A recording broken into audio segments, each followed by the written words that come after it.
ایک گاؤں میں باپ بیٹے رہتے تھے۔ باپ کا نام عبد الرحیم تھا، بیٹے کا نام جنید تھا۔ باپ حافظ قرآن تھا اور قریب کی مسجد میں بچوں کو قرآن پاک پڑھاتا تھا اور گھر گھر جا کر بھی بچوں کو قرآن کی تعلیم دیتا تھا۔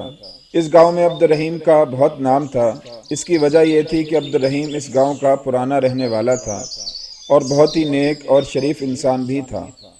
اگر کہیں کوئی قرآن خوانی وغیرہ ہوتی تو لوگ عبد الرحیم کو ہی بلاتے، اور یہی وجہ تھی کہ اکثر عبد الرحیم کو دوسرے گاؤں سے بھی بچوں کو دینی تعلیم کے لیے بھی دعوت نامے موصول ہوتے رہتے تھے۔ ایک دن عبد الرحیم کو دوسرے گاؤں سے دعوت نامہ موصول ہوا، آپ ہمارے بچوں کو قرآن پاک کی تفسیر سمجھا دیجئے گا اور کل دوپہر کا کھانا ہمارے گھر کھائیے گا۔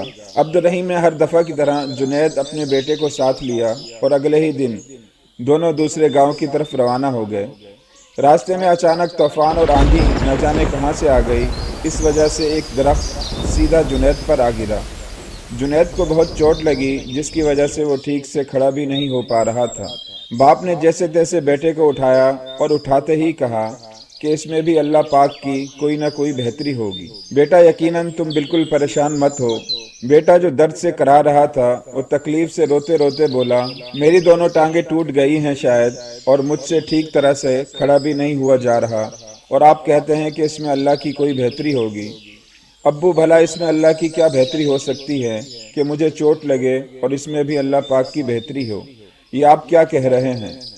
بیٹا بہت روتا ہے تکلیف سے، اور باپ اس بات سے ناراض ہو جاتا ہے، اور باپ بھی خاموش ہو جاتا ہے اور کچھ بھی نہیں کہتا بیٹے کو، اور یوں دونوں گاؤں واپس آ جاتے ہیں۔ ابھی بیٹے کے لیے ڈاکٹر کو بلوایا ہی ہوتا ہے۔ ڈاکٹر سے پہلے اسی گاؤں کا ایک رہنے والا نوجوان بھاگا بھاگا آتا ہے، عبد الرحیم بھائی، عبد الرحیم بھائی، غضب ہو گیا۔ خدا کا شکر آپ صحیح سلامت واپس آ گئے۔ عبد الرحیم پوچھتا ہے، بھائی کیا بات ہے، کیا ہوا ہے؟ وہ شخص کہتا ہے کہ آپ جس گاؤں کی طرف جا رہے تھے، جہاں پر آپ کو بلایا گیا تھا دعوت پر، وہاں سے ابھی اطلاع آئی ہے کہ اس گاؤں میں اس شدت کا طوفان اور زلزلہ آیا کہ پورے کا پورا گاؤں تباہ ہو گیا اور کچھ بھی نہیں بچا وہاں پر۔ باپ جب یہ خبر سنتا ہے تو بیٹے کی طرف دیکھتا ہے اور اپنے بیٹے سے کہتا ہے کہ دیکھا بیٹا، میں نے تمہیں کہا تھا نا، اللہ پاک کے ہر کام میں بہتری ہوتی ہے۔ اللہ پاک نے تمہیں ایک چھوٹی سی چوٹ دے کر ہم دونوں کو ایک نئی زندگی عطا کر دی۔ پھر دونوں باپ اور بیٹے دعا کے لیے فوراً ہاتھ اٹھاتے ہیں اور خدا کا بہت شکر ادا کرتے ہیں۔ پھر بیٹا بولتا ہے کہ ابو جان، آپ بالکل ٹھیک کہہ رہے تھے، اللہ پاک کے ہر کام میں بہتری ہوتی ہے، ہم ہی نہیں سمجھ پاتے۔ دوستو، یہ کہانی بہت مختصر لفظوں پر مشتمل ہے، لیکن اس میں حقیقت پوشیدہ ہے کہ اللہ پاک کے ہر کام میں بہتری ہوتی ہے۔ زندگی میں اگر کچھ بھی چھن گیا تو اس پر غم نہ کرنا، اس لیے کہ اللہ پاک کے ہر کام میں بہتری ہوتی ہے۔ ایک چیز اگر اللہ آپ سے لے لیتا ہے تو وہ کسی مصلحت کی وجہ سے ہوتی ہے۔ اللہ پاک کے کس کام میں کیا مصلحت ہے یہ ہم نہیں جانتے، اور اگر کچھ چھن بھی جائے تو یہ بھی دیکھیں کہ نہ جانے اس کے بدلے اللہ پاک کیا کچھ عطا بھی کرتا ہے۔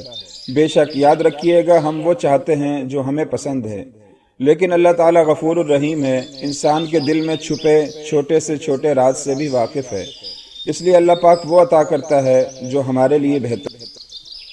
اور انسان کو تو ویسے بھی ایک قطمیر کہا گیا ہے۔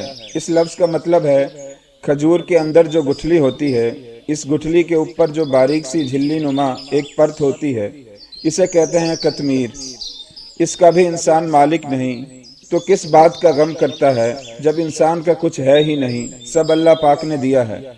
پھر اللہ پاک ہی بہتر جانتا ہے کب کسے کیا دینا ہے اور کب کس سے کیا لینا ہے۔